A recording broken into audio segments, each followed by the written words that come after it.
제가 왜 물 마실까요? 목말라서 아니고 긴장돼서 마시는 겁니다. 네. 오늘 이 본문 말씀은 지난 월삭 기도회 때 나누었던 이 본문 말씀인데요. 이 말씀을 좀 더 한 걸음 더 들어가서 말씀의 은혜를 나누고자 오늘 본문을 정했습니다. 이 말씀은 하나님께서 바벨론에 의해서 완전히 철저하게 돌 위에 돌 하나 남지 않을 만큼 않을 정도로 철저하게 회파된 황폐화된 그 예루살렘을 새롭게 회복시키실 것이라고 하는 약속의 말씀이에요. 이 말씀은 여기만 있는 것이 아니라 지금 이 본문이 있는 54장 전체에 이 주님의 말씀, 회복의 말씀이 기록이 되어 있는데요. 오늘 특별히 11절부터 17절까지의 말씀을 가지고 좀 나눠 보려고 해요. 오늘 11절 전반절에 보면 바벨론에 의해서 완전히 회파된 멸망당한 이스라엘, 예루살렘의 그 모습이 아주 적나라하게 묘사가 되고 있는데요. 이런 말로 묘사되고 있어요. 11절을 보세요.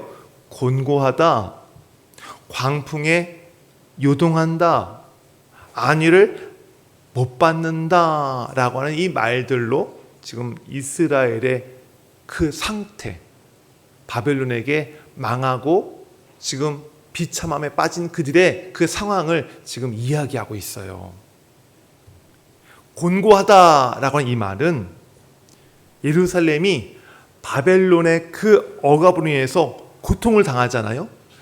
포로로 끌려가서 지금 말할 수 없는 수모를 당하고 있잖아요. 그런데도 그 수모와 고통을 이겨낼 방법이 없는 거예요. 해결할 능력이 없는 거예요. 그래서 그냥 때리면 맞고 뺏어가면 빼앗기고 그냥 옮기면 그냥 따라가고 그냥 그런 무기력하고 어떤 것도 할 수 없는 속수무책인 그러한 이스라엘의 모습을 말하는 거예요. 곤고하다. 또한 광풍에 요동한다라는 말은 이 미친이 아니라 죄송합니다. 예, 그 미친 듯이 부는 그런 바람이 있잖아요. 막 갑자기 부는 그 강한 바람. 그 바람에 축정이가 막 흩어져 가지고 여기저기 막 흩날리는 거. 그 모습을 지금 말하고 있는데요. 이 광풍으로 비유되는 바벨론에 의해서 쭉정이인 예루살렘이 이스라엘 백성들이 어디에 하나 정착할 수 없을 만큼 그냥 불안하고 두려운 그들의 그 모습을 이야기하고 있는 거예요. 또한 여기에 보면 안위를 받지 못한다라고 하는 말이 있어요.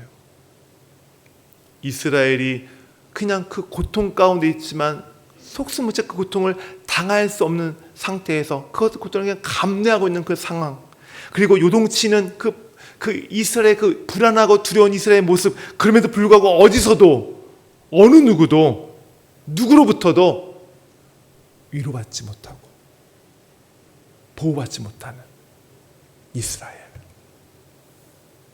어떠세요? 곤고한 이스라엘, 광풍에 요동하는 이스라엘, 안위 받지 못한 이스라엘. 제가 말씀을 드렸는데 어떤 마음이 드세요? 야, 정말 비참하겠구나, 절망적이겠구나 라는 생각이 들지 않으세요? 그런데 여기서 우리가 한 가지 의문을 갖게 돼요. 아니, 이스라엘은 하나님의 백성 아닌가? 그들은 하나님이 선택한 백성인데 어떻게 저런 엄청난 일들을 지금 겪고 있는 건가? 라는 그런 의문이 아마 생기실 거예요. 맞아요. 이스라엘은 하나님의 백성이에요. 하나님이 선택한 사람들이에요. 그런데 그들이 지금 이러한 일들을 겪고 있는 이유가 있어요. 오늘 본문 말씀에 그 7절이 있죠. 54장 7절에 보면 이런 말씀이 있어요. 내가 잠시 너를 버렸으나 라는 말씀과 8절에 이런 말씀이 있어요. 내가 넘치는 진노로 내 얼굴을 내게서 잠시 가렸으나 라는 말씀이 있잖아요. 이 말씀에서 알 수 있듯이 지금 하나님의 진노 때문에 이스라엘이 이러한 일들을 지금 겪고 있는 거예요. 그렇다면 왜 이스라엘이 이런 진노를 하나님께로부터 받게 된 것일까요? 이사야서에 그 이유들이 정말 많이 나와 있지만 그 가운데에 그냥 하나를 딱 뽑아서 말씀을 드리면 57장 11절에 있는 말씀인데요. 우리 한번 볼까요? 한 장만 넘기면 말씀이 나올 거예요. 57장 11절 말씀이에요. 우리 같이 읽을까요?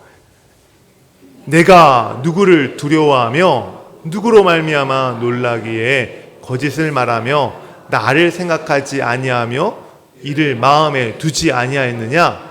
내가 나를 경외하지 아니함은 내가 오랫동안 잠잠했기 때문이 아니냐?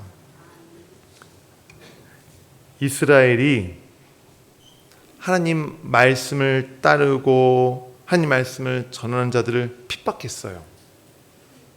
그리고 그들의 죽음에 대해서 그렇게 신경 쓰지 않았어요. 더군다나 이스라엘은 하나님이 가장 증오하시는 우상 숭배의 악행을 행했어요.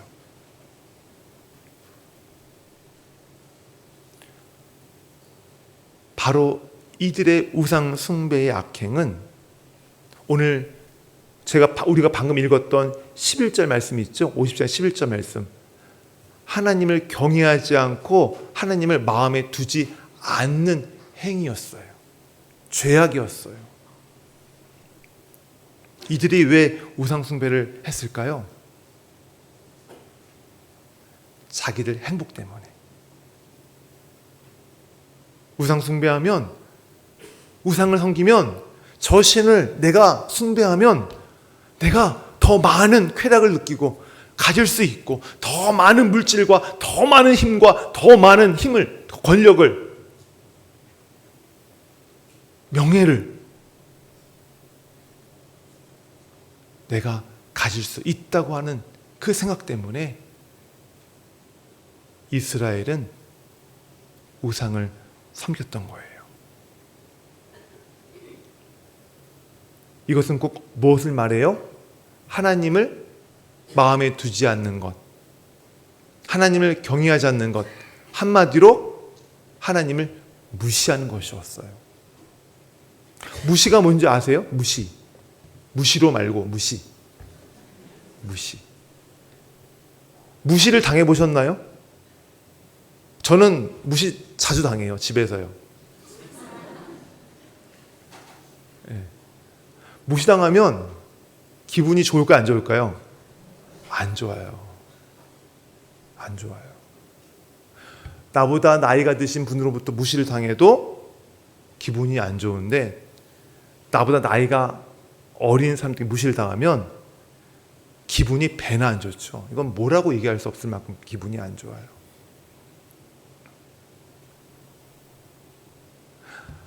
바로 하나님이 겪으신, 이스라엘 백성도 겪은 것이 바로 이 무시를 당하신 거예요. 무시는 그 존재의 가치를 인정하지 않겠다는 거예요.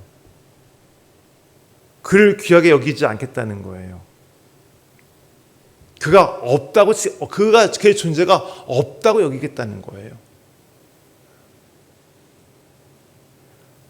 바로 이스라엘 백성들이 하나님을 무시했어요.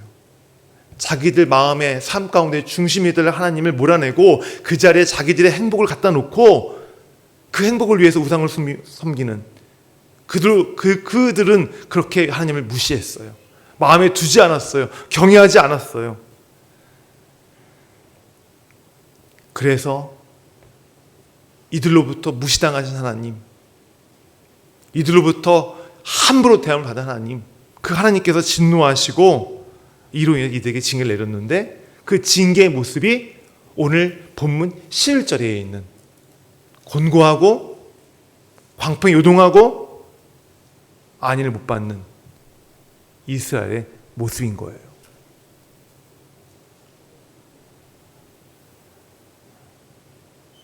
그런데 말이에요, 이처럼 하나님의 진노와 징계를 받아 철저하게 황폐하게 된 멸망의 이스라엘에게 하나님께서 극적인 반전의 말씀을 하시는데요, 그 말씀이 또한 11절에 나와 있어요. 우리 같이 읽어볼까요? 11절 12절 말씀이에요. 처음부터 같이 읽겠습니다. 너 곤고하며 광풍에 요동하여 안위를 받지 못한 자여, 보라, 내가 화려한 채색으로부터 홍보석으로 내 성벽을 지으며 석류석으로 내 성문을 만들고 내 지경을 다 보석으로 꾸밀 것이며.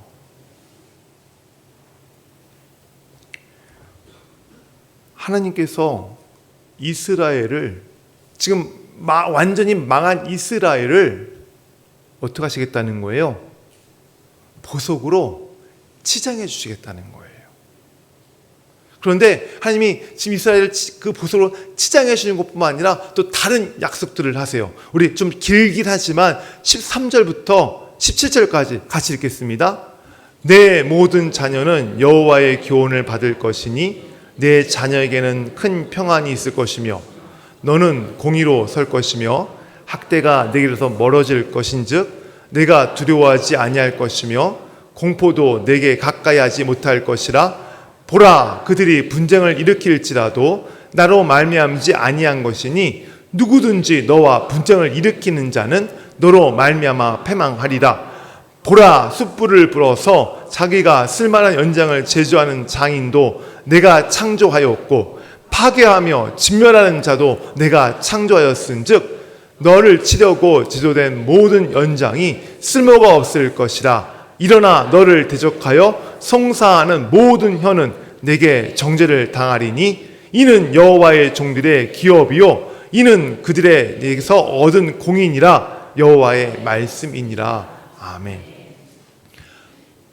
설교 전에 제가 이 말씀, 이 본문이 철저하게 망한 이스라엘을 다시 건설하실 하나님의 예언의 말씀이라고 제가 언급했었습니다. 하나님께서는 이스라엘을 보석으로 치장하는, 그 망한 이스라엘 보석으로 치장하는 것뿐만 아니라 그들에게 다른 여러 가지 약속들을, 회복의 약속들을 이렇게 하시는데요, 그것들을 좀 열거하면 이런 것들이에요. 한번 참 보세요. 온갖 보석으로 예루살렘 성이 아름답게 치장되는 것이고요, 13절에 이스라엘 자녀들이 누구로부터 친히 배워요? 하나님께로부터 친히 배우는 일들이 있을 거라는 거예요. 14절에 모든 압제와 불의가 멀어지고 그들이 과거에 가졌던 모든 두려움과 공포가 다 사라지게 될 거라는 거예요. 15절 17절에서는 하나님이 이스라엘을 지켜주심으로써 이제는 더 이상 그 땅에 대적들이 침공하지 못하고 침략하지 못하고 그 땅에 영원한 평화가 깃들 거라는 거예요.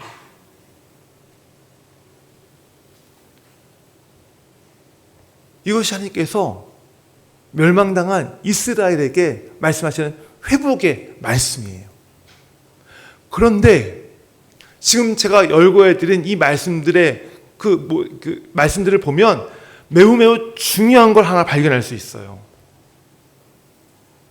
그것은 하나님께서 이스라엘 백성들에게 약속하신 그 회복의 말씀이 11절, 12절, 바로 예루살렘이 하나님으로부터 보석으로 치장되는 그 순간부터, 그것을 시작으로 해서 이스라엘의 이러한 약속들이 성취가 된다는 거예요.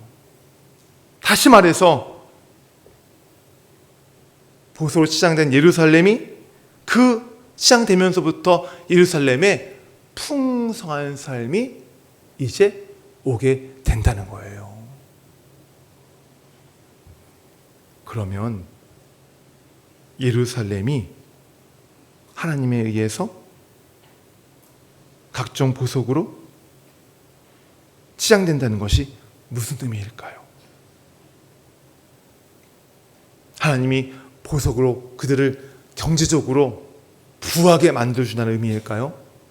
그들을 강대한 국가로 만들어준다는 의미일까요? 경제적으로 힘 있는 나라가 되게 해주는 의미일까요?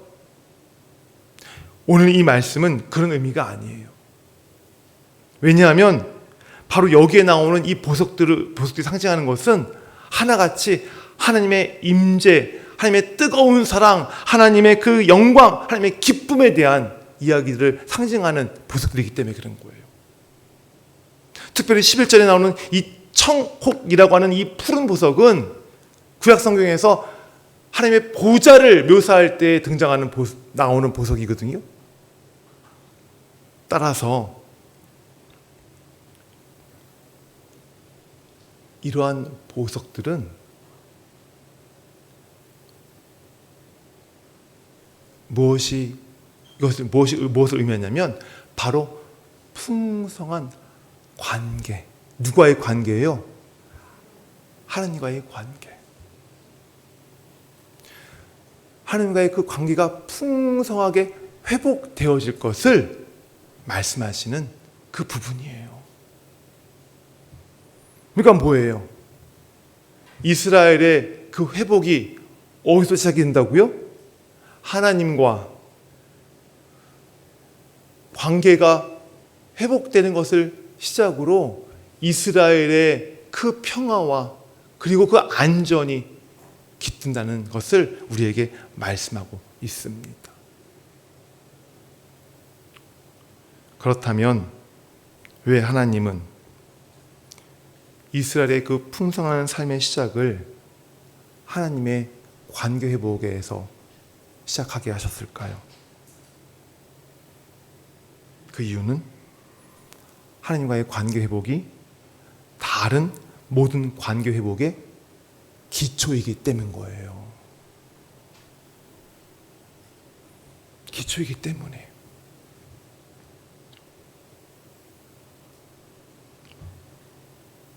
에덴 동산 시절에 우리 인간은 타락으로 인해서 뭐가 깨졌어요? 하나님과의 관계가 깨지고 말았어요. 그 관계가 깨지면서 또한 뭐가 깨졌어요? 나와 내 자신과의 관계도 깨져버렸어요. 아담과 하와가 자기 벗은 것을 부끄러워 여기기 시작했죠. 또 뭐가 깨졌어요? 나와 가족의 관계가 깨졌어요. 아담이 그렇게 내 뼈의 뼈 중에 뼈요 살 중에 살이라고 그렇게 얘기하고 사랑했던 그 하와가 관계가 깨지니까 뭐가 돼요? 부부가 돼요? 원수가 되죠. 자기의 선악과를 따먹게 한 원수로 그렇게 아담이 하나님께 책임을 전가시키잖아요. 관계가 깨졌기 때문에 그런 거예요. 또 뭐가 깨졌어요? 나와 세상과의 관계가 깨져버렸어요. 에덴 동산에서 아담과 하와가 쫓겨난 뒤에 사람이 죽었고요. 자연 만물이 이제는 사람들의 손에 의해서 선하게 운영되는 것이 아니라 이제는 사람들의 착취와 생존을 위해서 자연 만물을 이용하는 그런 관계가 돼버리고 말았어요. 하나님과의 관계가 깨지니까 나와의 관계도 깨지고 나와 이웃과의 관계도 깨지고 나와 세상과의 관계도 깨져버리는 그런 비참함에 이르게 되었어요.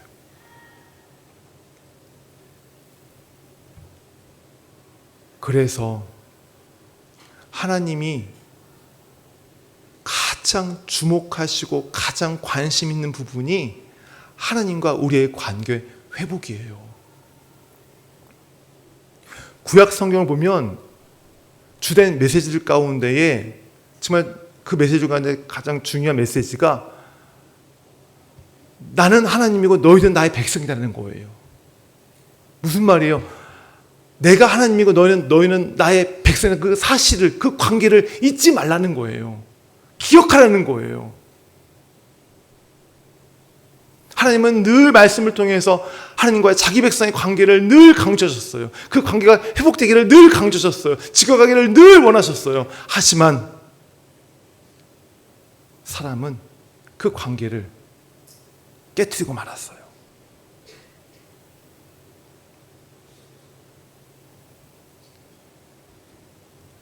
하나님께서 이처럼 다른 것보다 하나님의 관계가 먼저 회복되기를 바라시는 이유는 바로 그 하나님의 관계가 회복돼야만 다른 모든 관계도 회복될 수 있기 때문에 그런 거예요.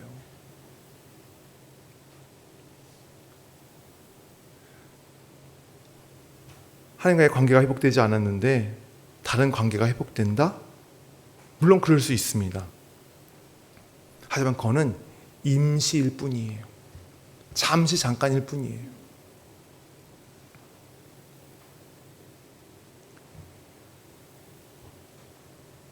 마치 겨울날 강아지가 지나가다 길에 똥을 싸놨는데 밤새도록 눈이 와가지고 덮여있는 모습이에요. 다 눈이 덮여있으니까 아름답죠. 깨끗해 보이죠. 하지만 해가 뜨고 눈이 녹으면 그 똥이 드러나는 거예요. 마찬가지예요. 하나님과의 관계가 먼저 선행되지 않으면 다른 관계가 아무리 좀 좋아 보이고 개선되다 할지라도 결국 잠시 동안이고 한계 어떤 그 시점에 도달하면 다시 그 깨어진 관계가 여지없이 드러날 수밖에 없어요.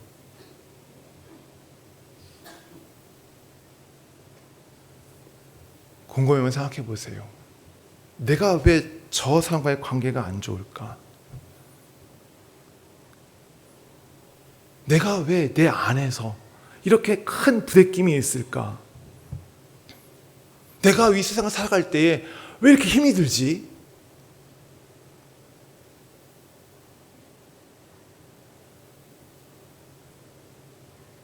나를 힘들게 하는,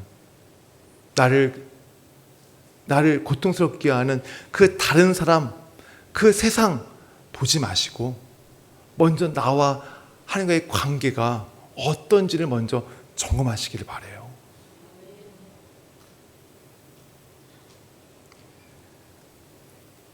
다윗이 우리아의 아내 밧세바를 간음하죠. 그리고 그 뒤에 이 다윗은 철저하게 하나님과의 관계가 깨져버렸어요. 그런데 너무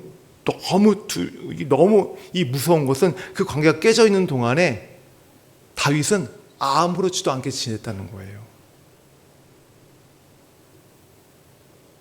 하나님이 나단 선지자를 통해서 그 죄를 물으실 때까지, 아마 안 물으셨으면 계속 그 깨진 관계를 덮었을 거예요.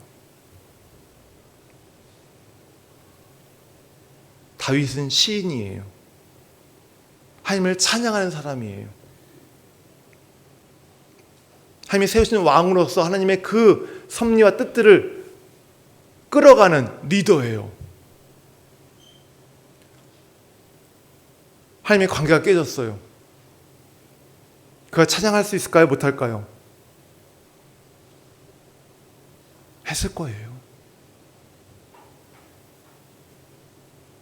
관계가 깨졌지만 그래도 했을 거예요.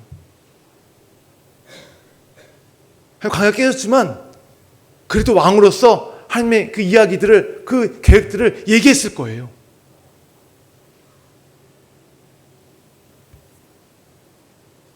하지만 그 마음은 어땠을까요? 관계가 깨진 그 상황 속에서 하나님을 찬양하고 하나님의 세운 왕으로서 그 일을 행할 때 그 마음이 어땠을까요? 시편 51편 9절 12절 말씀이에요. 우리 같이 읽겠습니다. 주의 얼굴을 내 죄에서 돌이키시고 내 모든 죄악을 지워 주소서. 하나님이여 내 속에 정한 마음을 창조하시고 내 안에 정직한 영을 새롭게 하소서. 나를 주 앞에서 쫓아내지 마시며 주의 성령을 내게서 거두지 마소서. 주의 구원의 즐거움을 내게 회복시켜 주시고 자원하는 심령을 주사 나를 붙드소서. 다윗이 자기의 죄가 명명백백하게 하나님 앞에서 드러났을 때에 다윗은 이 고백을 통하여서 하나님과의 관계가 깨진 후에 자신의 그 거짓말과 거짓된 행동과 거짓된 표정으로 그 깨진 자신과 하나님과의 관계를 꼭꼭 숨기고 있는 것이 얼마나 힘들고 얼마나 불안한 일이었는지를 지금 이야기하고 있어요. 주여 정직한 영을 제게 회복시켜 주십시오. 성령을 거둬가지 말아 주십시오. 얼마나 불안했으면, 그 시간이 얼마나 괴로웠으면.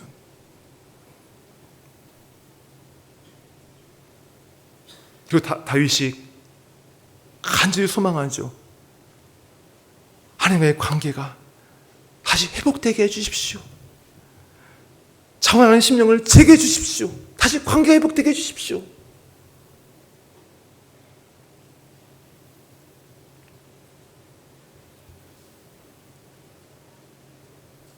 이 자리에 계신 성도 여러분, 여러분이 있는 그 자리에서 교회를 하고 봉사를 하고 헌신을 할 때 내가 지금 하나님과의 관계가 어떤 상태에서 지금 내가 이 섬김을 하고 있는지를 늘 점검하시기를 바랍니다. 만약 그 관계가 깨져 있다면 그 관계를 회복시키는 데 집중하시기를 바라요. 내가 지금 교회 일을 하고 거기에 집중이 아니라, 헌신할 그 집중이 아니라 지금 내가 깨어진 관계, 하나님과의 관계를 회복시키시는 데에 온 힘을 기울이시고 그 관계가 회복된 후에 그 일들을 하셔도 늦지 않아요. 관계가 깨졌는데 설교를 한들, 학생들을 가르친들, 찬양을 한들 하나님 받으실까요? 성령께 역사하실까요?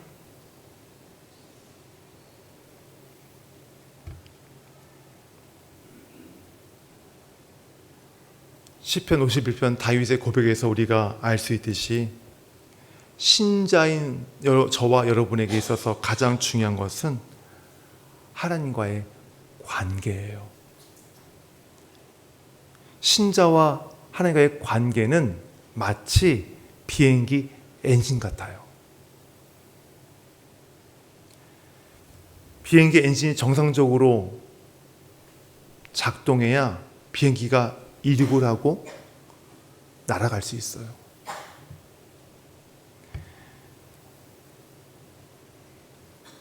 신자와 하나님 관계도 마찬가지예요. 신자에게서 하나님 관계가 정상적이어야 바로 신앙의 이게 추진력이 되어서 이륙할 수 있고 날아갈 수 있는 거예요. 그리고 다른 모든 관계들이 온전해져 갈 수 있도록 되어질 수 있는 거예요. 만약 나와 하나님 관계가 깨어지면 그것은 결국 엔진이 고장난 비행기예요. 엔진이 고장난 비행기는 어떨까요?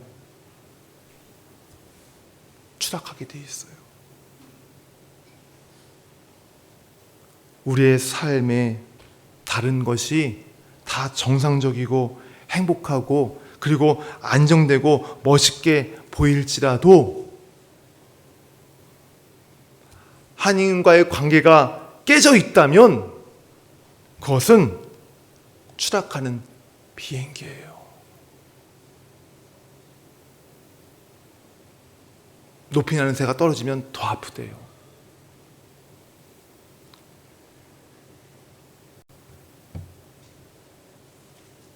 잠시 동안만이에요. 비행기가 바로 떨어지나요? 떨어지는 시간이 있어요. 그 잠깐 동안만이라는 거예요. 그러므로 하나님과의 관계가 해결되지, 그 깨진 관계가 해결되지 않는 한 우리가 다른 어떠한 관계들, 우리 삶의 어떠한 것도 다 의미가 없어요. 해결할 수 없어요. 자, 그러면 하나님과 우리의 깨진 관계를 어떻게 해결할 수 있을까? 저는 이것을 창세기 22장 13절 말씀을 통해서 전해드리고 싶어요. 창세기 22장 13절 말씀을 우리 같이 읽겠습니다. 아브라함이 눈을 들어 살펴본즉 한 순양이 뒤에 있는데 뿔이 수풀에 걸려 있는지라 아브라함이 가서 그 순양을 가져다가 아들을 대신하여 번제로 드렸더라. 아멘. 아브라함은 갈대아 우르 사람이고요. 갈대아 우르는 메소포타미아 지역에 있는 땅이에요. 그 당시에 아브라함 시대에, 그 전부터, 오래전부터 아브라함 시대에 이 메소포타미아 지방 그 대부분의 지역에서는 신에게 제사 드릴 때 자기 아이를 희생제물로 드리는 것이 비일비재했어요. 신에게 육체의 생명과 영원한 생명을 구할 때 그 대가로 자기가 숭배하는 신에게 자기 아이들을 갖다 바쳤어요. 하나님이 아브라함에게 네 아들 이삭을 내게 바쳐 했을 때 아브라함이 이것을 이상하게 여겼을까요? 아니면 그냥 당연한 거라고 여겼을까요? 아마 정황상 아브라함은 75년 동안 오랫동안 자기 갈대아 우르에서 신에게 제사할 때마다 아이를 바치는 그 제사 풍습에 익숙해져 있기 때문에 하나님이 이삭 아들을 바치라 할 때에 아마 큰 반감이 없을 거예요. 아, 당연한 거구나 라고 아마 자연스럽게 생각을 했을 거예요. 그런데 아브라함이 이삭을 제물로 바치라 할 때에 하나님이 그를 부르셨고 중단시키셨어요. 그리고 예비하신 순양을 아브라함에게 보게 하심으로써 그 순양이 이삭을 대신하여 번제제물로 드려지게 했어요. 하나님은 이 사건을 통해서 이렇게 말씀하시는 거예요.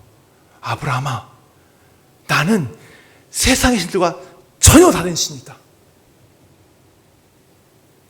나는 너에게 뭔가를 주기 위해서 너에게서 가장 중요한 뭔가를 달라고 하는 신이 아니야. 나는 너에게 좋은 것을 주기 위해서 너로부터 뭐를 구하는 신이 아니라 내가 준비한 것을 내가 받는, 내가 준비한 것을 그것을 희생제물로 삼는 바로 그런 신이야. 그 신이 바로 야훼 하나님이야 라고 말씀하시는 거예요. 그래서 하나님께서는 사람의 육신의 생명뿐만 아니라 영원한 생명을 주시기 위해서 뭘 준비하셨어요? 당신의 아들 예수를 준비하시고 그를 희생제물로 삼으셨어요.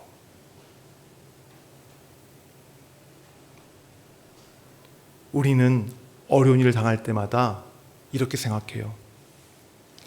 헌금 좀 많이 하면, 내가 더 열심히 봉사하면 하나님이 이 어려움을 좀 끝날 수 있도록, 좀 지나갈 수 있도록 해 주시겠지. 좀 어려움이 닥치면 내가 좀 헌금이 부족했나? 내가 봉사가 좀 부족했나? 그런 마음을 하는 게 바로 우리잖아요.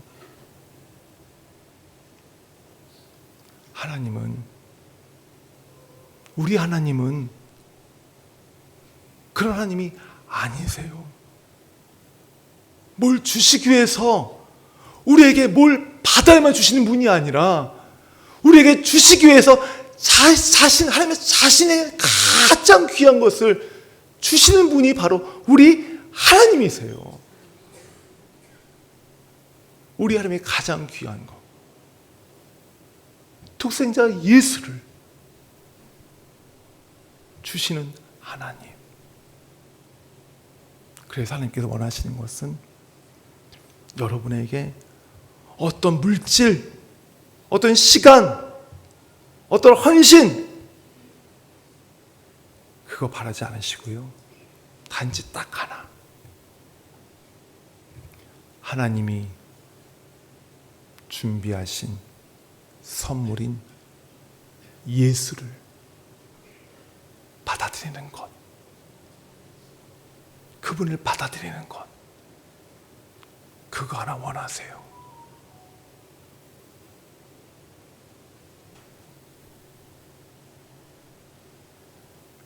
하나님이 준비한 예수를 받아들이는 것, 바로 그것이 하나님과 깨진 나와의 관계를 회복하는 길이에요.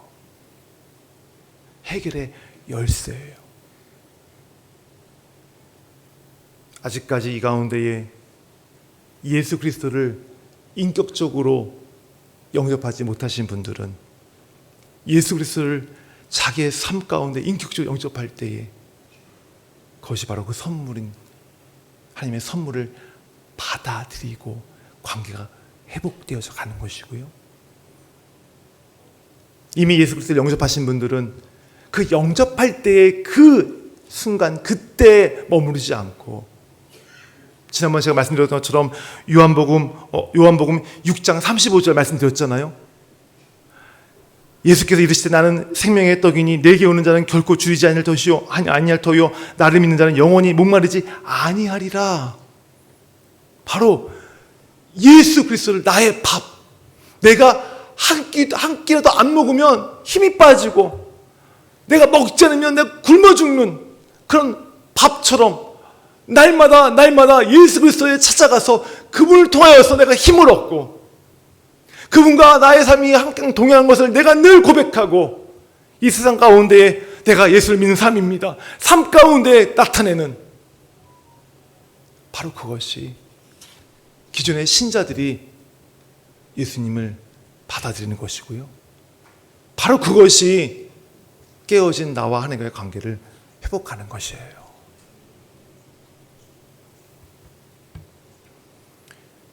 이렇게 여러분들이 하나님이 준비하신 선물인 예수 그리스도를 받아들일 때에 오늘 본문에 있는 말씀이 하나님과의 관계가 회복되었을 때에 바로 그때를 시작으로 예루살렘의 풍성한 삶이 시작된 것처럼 여러분이 예수 그리스도를 받아들이고 관계가 회복되었을 때에 그분을 통하여서 풍성한 삶이 시작되는 것입니다. 성도 여러분, 예수 그리스도를 받아들이십시오. 그분을 통해서 하나님의 관계를 다시 온전하게 회복시켜 가시기를 바랍니다. 우리 같이 기도하겠습니다.